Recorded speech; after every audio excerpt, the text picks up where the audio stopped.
سورة التحريم بسم اللہ الرحمن الرحیم شروع اللہ کا نام لے کر جو بڑا مہربان نہایت رحم والا ہے۔ اے پیغمبر صلی اللہ علیہ وآلہ وسلم، جو چیز اللہ نے تمہارے لیے جائز کی ہے تم اس سے کنارہ کشی کیوں کرتے ہو؟ کیا اس سے اپنی بیویوں کی خوشنودی چاہتے ہو؟ اور اللہ بخشنے والا ہے، مہربان ہے۔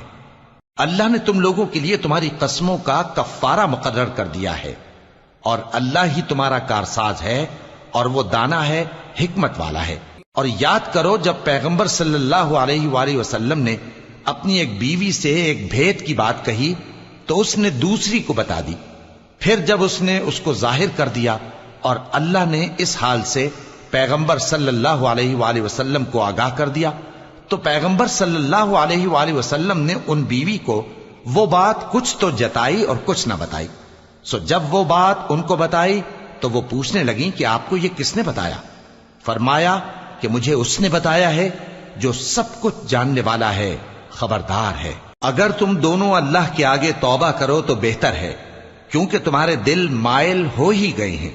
اور اگر پیغمبر صلی اللہ علیہ وآلہ وسلم کے خلاف باہم اعانت کرو گی تو اللہ اور جبریل اور نیک کردار مسلمان ان کے حامی اور دوستدار ہیں، اور ان کے علاوہ سب فرشتے بھی مددگار ہیں۔ اے ازواج نبی، اگر پیغمبر صلی اللہ علیہ وآلہ وسلم تم کو طلاق دے دیں تو عجب نہیں کہ ان کا پروردگار تمہارے بدلے ان کو تم سے بہتر بیویاں دے دے، مسلمان، ایمان والیاں، فرما بردار، توبہ کرنے والیاں، عبادت گزار، روزہ رکھنے والیاں، شادی شدہ اور کنواریاں۔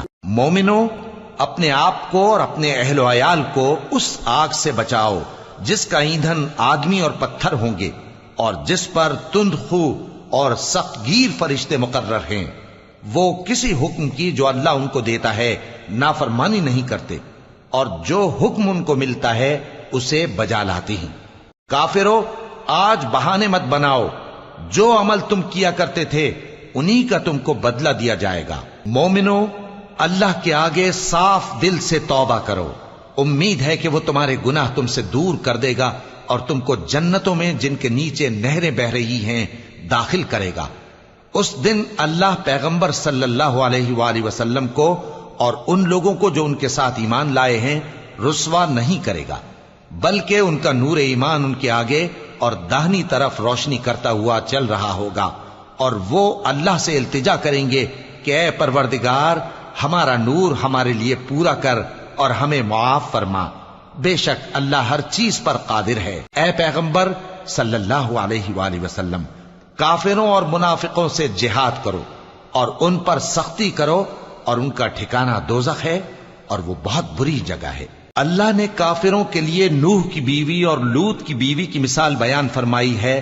یہ دونوں ہمارے دو نیک بندوں کے گھر میں تھیں، اور دونوں نے ان سے خیانت کی تو وہ اللہ کے مقابلے میں ان عورتوں کے کچھ بھی کام نہ آئے، اور ان کو حکم دیا گیا کہ دوسرے داخل ہونے والوں کے ساتھ تم بھی دوزخ میں داخل ہو جاؤ۔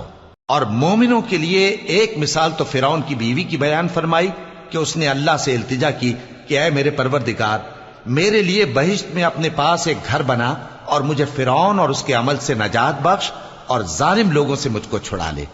اور دوسری مثال عمران کی بیٹی مریم کی، جنہوں نے اپنی عزت و ناموس کو محفوظ رکھا تو ہم نے اس میں اپنی روح پھونک دی، اور وہ اپنے پروردگار کے کلام اور اس کی کتابوں کو برحق سمجھتی تھیں، اور وہ فرما برداروں میں سے تھی۔